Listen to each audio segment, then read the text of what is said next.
한국, 일본, 중국, 독일, 프랑스, 스페인 이런 선진국들은 이미 오래전부터 고속철도가 활발히 운영 중입니다. 그런데 2026년 현재 세계 1위의 경제력을 가진 미국에서 운영하고 있는 고속철도의 수는 0입니다. 물론 동부 해안을 따라서 건설된 단 한 개의 고속철도 노선이 있기는 하지만 실제로는 오래되고 낙후된 선로랑 교량 때문에 최고 시속이 240km지만 평균 시속 110km밖에 낼 수가 없습니다. 그래서 사실상 고속철도라고 부르기 민망한 수준입니다. 그런데 2008년 샌프란시스코와 LA를 잇는 미국 서부 끝자락을 남북으로 관통하는 미국 역사상 가장 거대한 토목공사 프로젝트가 캘리포니아 예산 법안으로 통과됩니다. 그리고 이 사업이 완성되면 샌프란시스코에서 LA까지 3시간도 안 걸려서 도착할 수 있는 아주 획기적인 사업입니다. 여러분들 비행기를 타도 2시간 반이에요. 근데 이게 완성이 되면은 3시간도 안 걸려서 도착을 하는 엄청난 겁니다. 그래서 샌프란시스코에서 아침에 커피 한 잔 틀어먹고 오후에 LA 바닷가에 가가지고 앞뒤로 기름 쪽쪽 노릇노릇하게 발라가지고 구릿빛으로 스킨을 태울 수 있는 그런 문화 오락 예술이 하루 문화권으로 연계되는 굉장히 새끈빠끈하고 매력적인 사업이긴 합니다. 그런데 그 법안이 통과한 지 올해로 이제 18년이 지난 지금 이 고속철도 사업은 완성이 됐을까요? 당연히 안 됐습니다. 예, 당연히 안 됐어요. 오늘은 미국 역사상 가장 큰 토목공사이자 캘리포니아의 오랜 수건 사업, 고속철도 사업과 슈킹의 역사에 대해서 한번 말씀을 드리겠습니다. 오늘 영상은 서프샤크의 지원으로 제작되었습니다. 아니 돌스야, 네가 말해주는 미국 이야기는 한국 매체에서 하는 이야기랑 다른 측면의 이야기가 많은데 왜 그런 거냐? 측면 승부냐? 하시겠습니다. 사실 유튜브는 사용자의 지역에 따라서 영상을 배분합니다. 그러면 지극히 한국의 이해관계에만 초점이 잡혀있는 영상만 소비하시게 되는 겁니다. 이럴 때 Surfshark VPN이 필요합니다. Surfshark VPN을 사용해서 IP 주소를 미국이나 해외로 바꾸면 한국에서 막혀있는 여러가지 영상들을 시청하면서 좀 더 새로운 측면의 정보를 얻으실 수 있습니다. 유튜브뿐만이 아닙니다. VPN으로 지역을 우회하면 지역 제한 없이 넷플릭스, 훌루, 디즈니 플러스 같은 스트리밍 플랫폼에 쉽게 접속할 수 있을 뿐만 아니라 켜놓으면 내 온라인 정보도 해킹이나 스팸의 위험에서 지킬 수 있습니다. 서프샤크가 좋은 점은 한 계정으로 여러 개의 디바이스 사용이 가능하다는 겁니다. 그 말인즉슨 컴퓨터, 핸드폰, 태블릿까지 한 계정으로 전부 커버가 가능하다는 겁니다. 고정 댓글에 링크 surfshark.com/밑돌쇠로 들어가시거나 결제 시 쿠폰 코드 밑돌쇠를 입력하시고 4개월 추가 혜택을 무료로 받아보시길 바랍니다. 한 대 써보시고 마음에 안 들거나 여러분 용도에 맞지 않으면 30일 이내에 환불이 가능하니까 부담 없이 한번 써보시길 강력하게 추천드린다는 점 잊지 말라구. 자, 가장 먼저 미국은 50개의 다른 나라가 합쳐진 국가입니다. 그래서 각각의 주에 따로 각자의 정부가 있고 국회의원들 역할을 하는 양반들이 있고 행정부서들이 다 따로 있고 법도 달라요. 그래서 생활 방식이나 문화도 제각각 다릅니다.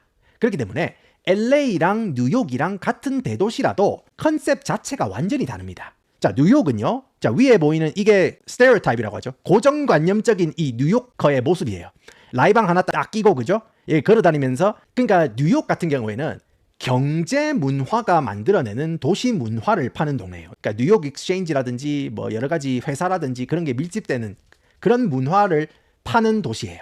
예. 그래서 대중교통도 발달돼 있고 도보나 택시나 자전거를 타고도 도시를 즐길 수 있습니다. 도시에서 살 수가 있어요. 그러니까 뉴욕 한복판에서는 여러분들 차가 필요 없습니다. 그리고 하물며 뉴욕의 서버번격이라고 할 수 있는 퀸즈 쪽에서도 차 없어도 출근할 수 있어요. 그런데 LA나 샌프란시스코는 이야기가 달라요. 특히 LA는 더 그렇습니다. LA 같은 경우에는 자연경관, 빼어난 날씨가 만들어낸 자연과 융합된 문화를 파는 동네예요. 그렇기 때문에 여러 가지 문화적 요소가 띄엄띄엄 멀리 떨어져 있습니다. 그리고 사람들 라이프 스타일 자체가 일단 자동차 중심으로 잡혀져 있어요. 그래서 LA 놀러 가면은 차를 렌트를 안 하잖아요. 그러면 굉장히 불편합니다. 각각 도시의 이미지가 뉴욕에서는 쌀쌀한 겨울 아침에 트렌치코트나 가다마이 하나 걸치고 거리를 나선 다음에 따뜻한 커피 한 잔에 도넛을 베어 먹으면서 도심을 걷는 그런 이미지가 있다면은 캘리포니아는 이런 식으로 서핑할 때 입는 반바지에 스레빠 끄집고 풍등한 나시 걸치고 드라이브-스루로 주문한 햄버거 한 손에 꼽고 다른 한 손으로 해변도로를 운전하면서 바람을 느끼고 운전을 하는 그런 이미지가 있다는 거예요. 일단 캘리포니아 사람들 라이프 스타일은 자동차 보급 이후에 형성된 거기 때문에 이런 식으로 기름값 천정부지로 올려놓고 대중교통이 답이라는 식으로 사람들 라이프 스타일을 뜯어 고치려고 하면은 이게 쉽지가 않아요. 그러니까 말하자면은 사람들은 이미 자동차 문화에 익숙한데 LA 쪽 사람들한테 대중교통을 이용을 하려면은 사람들이 그렇게 공감을 할 수가 없어요. 그래서 캘리포니아에서는 고속철도는 물론이고 일단 대중교통 자체에 대한 인식이 상대적으로 약합니다. 이제 정부가 대중교통이나 고속철도를 신축하거나 보강한다고 이렇게 이야기를 하잖아요. 그러면 이 사람들은 딴 나라 이야기 같아가지고 사업 유치하기도 힘들고 님비 현상까지 생기니까 오랜 시간 동안 필요성을 못 느꼈습니다. 그럼에도 불구하고 캘리포니아 고속철도는 반드시 필요해요. 왜 그러느냐?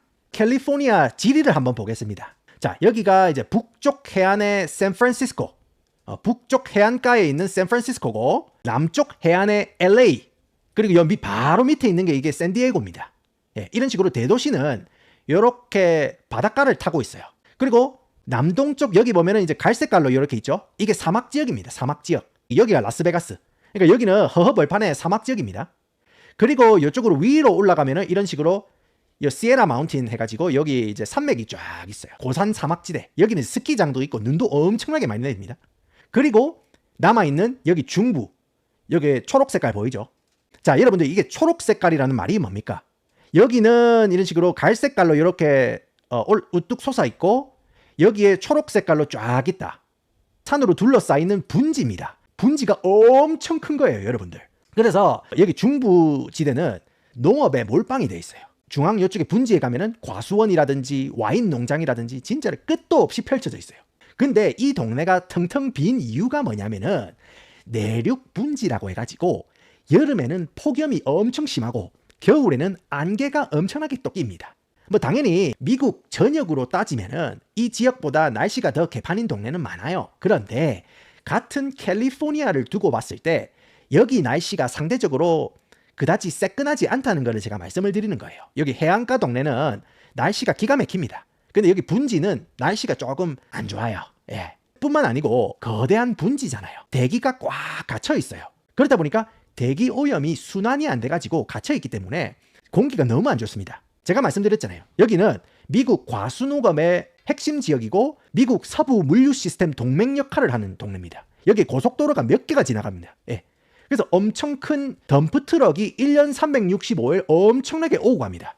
그러면은 트럭이 빵구를 오지게 끼겠죠. 그러다 보니까 매연이 여기 분지에 갇혀가지고 빠져나가지를 못하는 거예요. 그러다 보니까 여기 요 밑에 끄트머리에 보면은 베이커스필드라고 있어요. 분지 제일 밑에. 베이커스필드 같은 동네는 미국에서 대기 오염이 가장 심한 동네 중 하나입니다.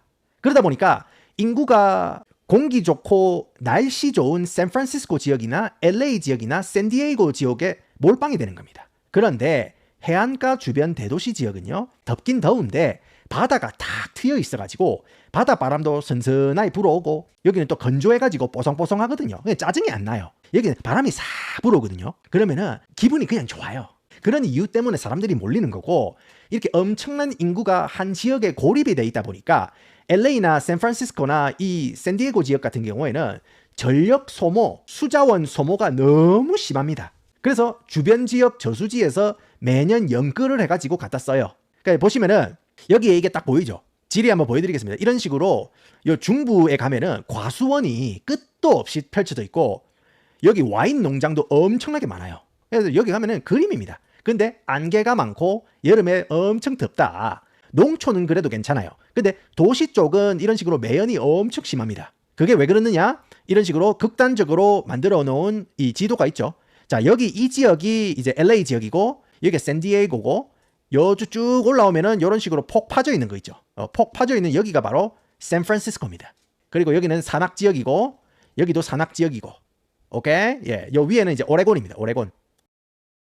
그리고 인구가 좁은 지역에 몰빵이 되어 있다 보니까 인프라 과부하가 걸리는 거예요. 그래서 LA 지역이나 샌프란시스코 어느 지역을 가나 어느 시간대에 가나 차가 막힙니다.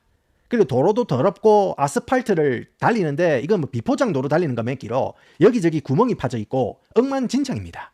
게다가 범죄율, 교육, 부동산 가격 이런 모든 게 영향을 받을 수밖에 없는 거예요. 그렇게 도시의 인구가 미어 터져버리니까 이거 통제하려고 캘리포니아 정부가 뭐 규제라는 규제 전부 다 칠갑을 하고, 규제 같은 경우에는 또 다른 이 희소성을 부르게 되니까 가격이 천정부지로 치솟아도 사람들이 안 빠져나가려고 해요. 사람들이 아따 못 사겠다 하고 나가야 되는데 안 나가요. 왜냐? 개털이 되더라도 낙원에서 개털이 되는 게 낫다라는 마인드의 사람들도 많은 거예요. 그런데 고속철도가 뚫리잖아요. 그러면은 이런 인구 집중으로 생긴 문제를 조금씩 분산시킬 수 있는 거예요. 왜냐? 어차피 LA가 날씨가 좋고 뭐고 해도 대다수의 사람들은요, 날씨고 뭐고 즐길 여력이 없어요.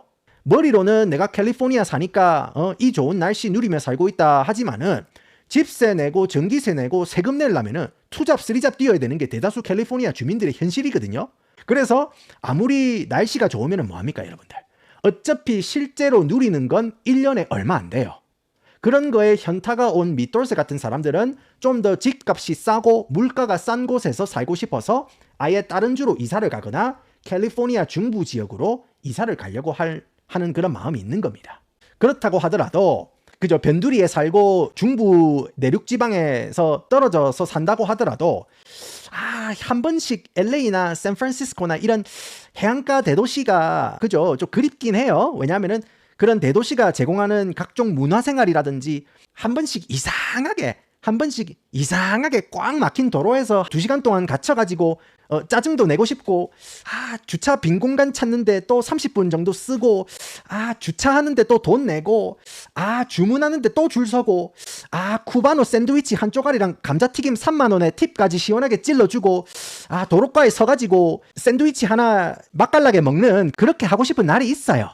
오케이? 매일 하기는 싫지만 한 번씩 그렇게 하고 싶은 날이 있는데, 근데 중부 지역에 살면은 그런 거를 즐기고 싶지만은 이게 너무 멀고, 그런데 고속철도가 뚫리면은 평소에는 그냥 중부 지역에서 살다가 가끔 콧구멍에 바람 씌우거나 큰 병원 같은 그런 편의시설을 사용하거나 아니면 내가 좋아하는 미식축구팀, 농구팀 게임 보러 고속철도 1시간 반만 타고 도심에 들어가는 거나, 어차피 도시고속도로에 차 막혀가지고 1시간 반 교통체증에 갇혀 있는 거나 똑같은 겁니다.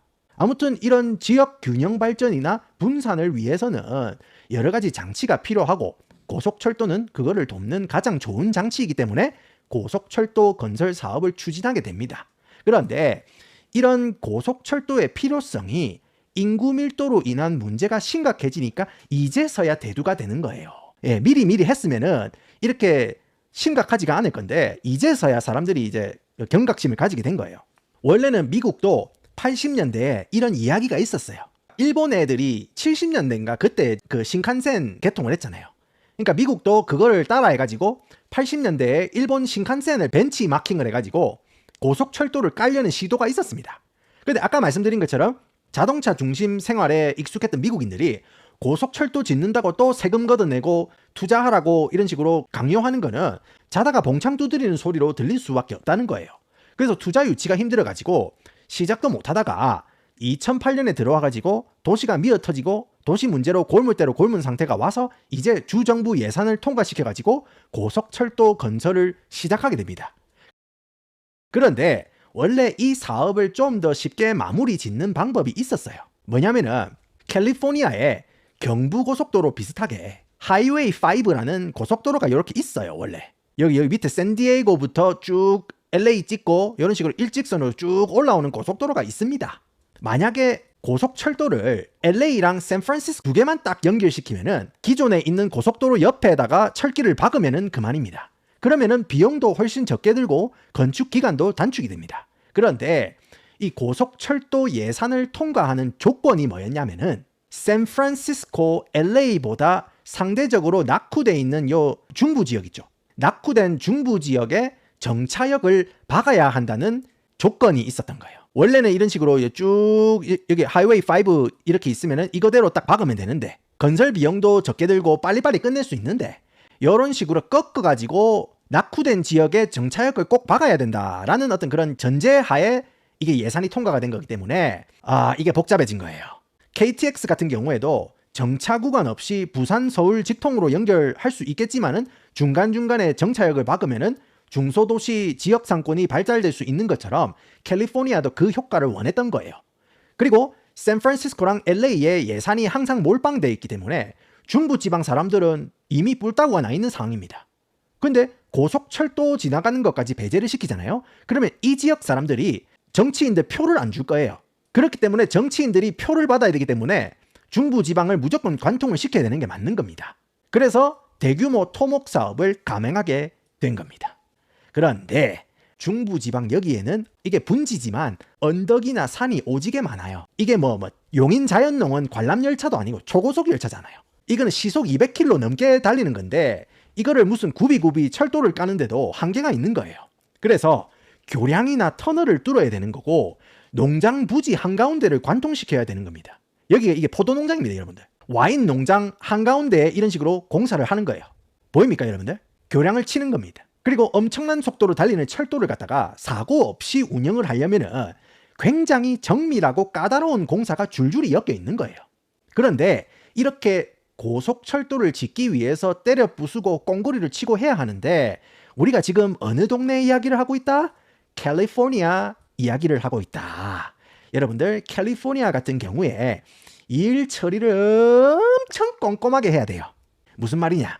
여기는 철길 지나는 다리 하나를 올려야 하는데도 열차가 철길을 지나갈 때 그때 생기는 진동이나 소음이 환경에 어떤 영향을 끼치게 되느냐?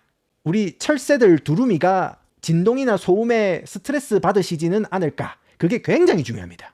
중요하죠. 그래서 이거에 대해서 NGO, 환경단체, 지역 주민, 일단 숟가락 올릴 수 있는 모든 사람들이 딴지를 걸고 소송을 걸어요. 캘리포니아에는 CEQA라고 환경품질법이라는 게 있어요. 일단 이거에 조금이라도 위배되는 냄새라도 난다? 그러면 바로 사람들이 숟가락을 올립니다. 바로 소송을 때려요. 그렇게 소송하는 거 하나하나 다 들어주면서 일 처리해야 되고 환경단체에 빵구다이 슬슬 긁어줘야 되고 땅 주인들 호주머니에 돈도 시원하게 달여가지고 꼽아줘야 되고 그냥 절차가 한두 가지가 아닙니다.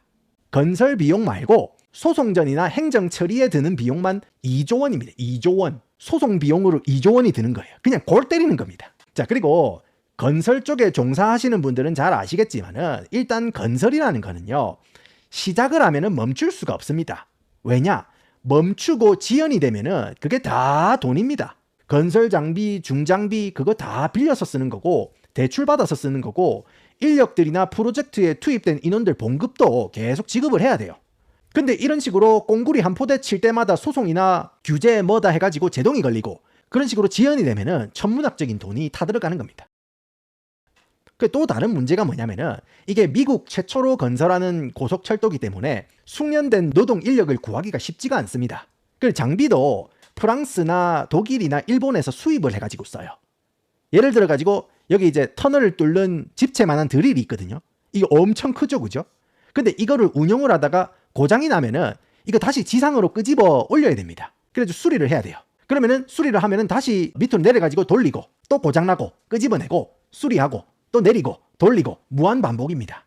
그러면 그거를 또 일본 기술자들 초빙을 해가지고 꽁그리 노가다가 무즈카시 데스네 하면서 야바이 데스네 하면서 돈 봉투를 또 쥐어주고 고쳐요. 프랑스 기술자한테 또 가가지고 라 콘스트럭션 디페슬레 하면서 홍홍홍 하면서 돈 봉투 쥐어주고 돈이 쭉쭉 나가는 겁니다. 그런데 문제가 뭐냐? 이런 천문학적인 돈이 어디서 나온다? 캘리포니아 주민 여러분들 호주머니에서만 나오면은 캘리포니아 주민들이 독박 쓰고 고생을 좀 하네. 그래, 날씨 좋잖아. 날씨 좋으시잖아요. 그 정도는 감수하셔야죠. 쉽잖아요. 그런데 미국은 연방제 국가잖아요. 연방제 국가. 그래서 캘리포니아의 정부가 따로 있지만은 연방 정부가 따로 있어요. 그래서 캘리포니아 정부의 최고 지도자인 게빈 뉴섬, 그죠? 게빈 핸섬. 우리 잘생긴 우리 캘리포니아 주지사 게빈 핸섬.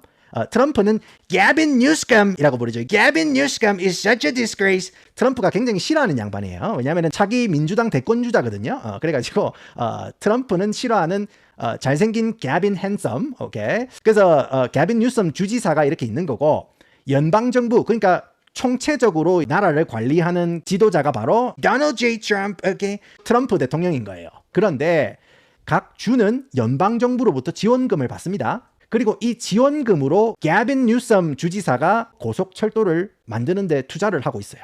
그런데 이 연방정부 지원금이 또 어디서 나온다? 다른 주에 살고 있는 저같이 미국 전역에서 거둔 연방 세금으로 지원을 하는 겁니다. 그래서 캘리포니아 주민들 대상으로 세금을 그렇게 많이 걷고도 또 모자라다고 중앙정부에서 이제 또 지원금을 좀 더 주세요 하잖아요. 그러면은 이제 캘리포니아가 만약에 그거를 옳게 안 쓰고 이런 식으로 18년 동안 공사를 질질 끌면은 전국구에서 미움을 받는 거예요. 그런데 여러분들 진짜로 문제가 뭐냐? 당연히 이런 식으로 환경단체나 주민들이 소송할 거고 이런 문제에 봉착할 거라는 거는 이미 불보듯 뻔한 거예요. 캘리포니아 정부도 알았을 거예요. 그러면은 첫 삽을 뜨기도 전에 이미 사전에 법적이나 규제적으로 정리를 맞춰놓은 상황에서 일 처리를 해도 스무디킹하게 돌아가기가 힘든데 이거는 일단 건설 회사들 입찰만 무지막지하게 받아가지고 무작정 사업을 시작합니다. 처음에 고속철도 사업이 구상되었을 때 50조를 때려박고 2020년까지 일사천리로 쇼부를 보겠다는 그런 계획이 있었어요. 그런데 현재 캘리포니아 주 정부는 예산 수급의 문제로 18년이 지났는데 공정 진행률이 지금 35% 정도 간당간당합니다. 18년 동안. 그리고 최근에 예산을 재편성을 했어요.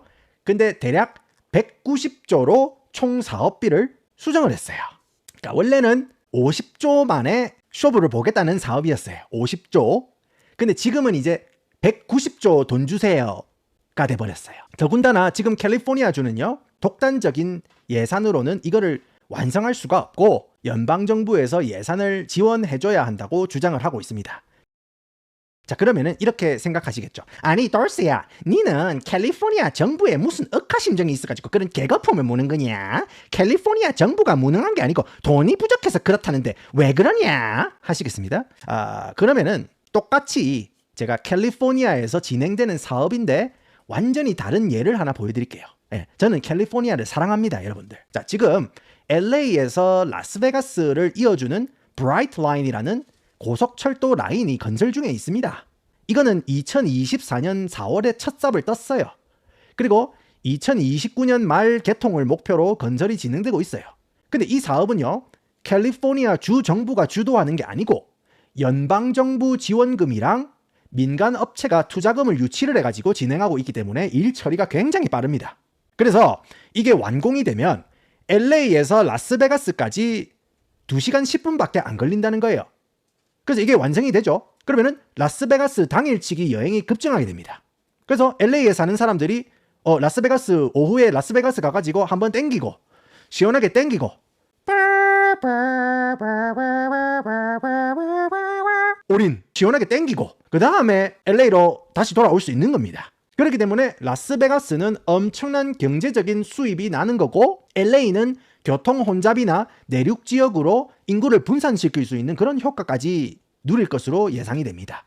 근데 여러분들 그런 건 있어요. 당연히 이 브라이트 라인 같은 경우에는 이미 깔려져 있는 고속도로를 따라서 철도를 까는 거기 때문에 LA 샌프란시스코 라인 개통보다는 훨씬 난이도가 낭낭하고 또 그리고 이제 LA랑 라스베가스 사이에는 아무것도 없는 사막이기 때문에 환경단체가 뭐 꽁구리 한 부대 칠 때마다 소송을 걸 그런 건덕지도 없긴 합니다. 그렇지만 지금 관계자들 사이에서 이야기가 나오는 게 뭐냐면은 어느 사업에라도 캘리포니아 정부가 끼면은 돈이 살살 녹는다는 거예요. 똑같이 정부 보조금을 받고 건설을 진행해도 캘리포니아는 정부가 워낙 크고 각 부처의 이해관계가 워낙 촘촘하게 깔려있기 때문에 정부 보조금을 받아도 이게 콘크리트나 철근 값에 들어가는 게 아니고 NGO나 환경단체 쪽으로 들어간다는 소리가 나오는 거예요. 예? NGO나 환경단체로 들어간다? 우리는 이미 이 게임을 해본 적이 있어요. 그죠? 우리는 이 게임을 이미 해본 적이 있습니다. 이렇게 정부에서 NGO를 악용을 해가지고 돈을 깔끔하게 세탁을 해가지고 슈킹하는 나쁜 놈들이 워낙 많아요. 그렇기 때문에 18년 동안 퍼부은 그 돈이 그거 다 어디 갔냐는 의혹이 계속 제기될 수밖에 없다는 겁니다. 물론 주정부가 일부러 공사를 늦춘다고 단정할 수는 없겠죠. 정황상 단정할 수는 없습니다. 하지만 상식적으로 생각을 한번 해보세요. 삽자로 한번 뜰 때마다 환경단체가 소송 걸고 게임값 물고 컨설팅 회사에 보고서 쓰라고 수백억 쥐어주고 그렇게 하면서 이 거대한 고속철도 생태계에서 꿀을 빠는 기득권들이 과연 이 공사를 빨리 끝내고 싶겠습니까? 제가 전에 말씀드린 것처럼 노숙자 문제를 해결하면은 노숙자 문제로 받아먹는 지원금이 끊겨버려요. 그거랑 마찬가지로 고속철도가 완공이 되면 고속철도로 받아먹는 지원금이 끊겨버립니다. 그리고 중앙정부는 캘리포니아 정부 청사에 들어가서 센터를 깔 수가 없어요, 법적으로. 그렇기 때문에 캘리포니아처럼 규모가 큰 지역이 겪는 실패가 미국 전역에 굉장한 영향을 끼칠 수밖에 없는 겁니다. 그렇다면 아름다운 캘리포니아 중부의 과수원 한복판을 가로지르는 흉물처럼 방치된 콘크리트 교량은 언제 모두 연결돼서 고속철도가 달릴 수 있는 그런 멋진 철로가 될 수 있을까? 그리고 철로의 완성으로 캘리포니아 중부지방은 성장할 수 있을까? 오늘은 캘리포니아가 2008년부터 현재까지 18년 동안 천문학적인 예산을 투입하고도 왜 고속철도를 완성시키지 못했는가에 대해서 말씀드려봤습니다. 이거는 빨리빨리 끝내는 방법이 있어요. 대한민국 철도청 직원분들 초빙을 해가지고 깔면은 엄청 빠르게 깔 건데 미국 아들이 일을 할 줄은 몰라. 이 진짜로 한국 사람들 불러가지고 그죠? 쓱 보고 장도리 갖고 있어. 장도리 갖고 있어. 오케이. 됐고 저쪽에 우리가 3교대로 해가지고 시원하게 빠르게 일 처리해가지고 해드릴 테니까 그래 비싸지도 않네. 그래 비싸지도 않네. 보니까 내가 계산기 딱 두드려 보니까 이거 같은 경우에는 몇 년짜리? 5년짜리 계획했어요. 아이고 5년짜리 이거 5년 안 걸려. 이거 2년이면 우리 다 해. 이런 식으로. 예, 그럼 바로 됩니다. 예, 바로 일 처리됩니다. 그죠? 한국이 품질도 좋고 가격도 좋고 그다음에 기술도 좋고 이걸로 유명합니다. 그래서 이제 원자력 발전소도 짓고 엄청나게 그 고층 빌딩도 짓고 그죠? 모르겠습니다. 한국 내에서 짓는 거는 모르겠는데 밖에서 짓는 거는 평이 굉장히 좋습니다, 여러분들. 여러분들은 이런 고속철도 사업 어떻게 생각하시는지 댓글로 의견을 남겨주시고 오늘도 함께 해주셔서 감사합니다.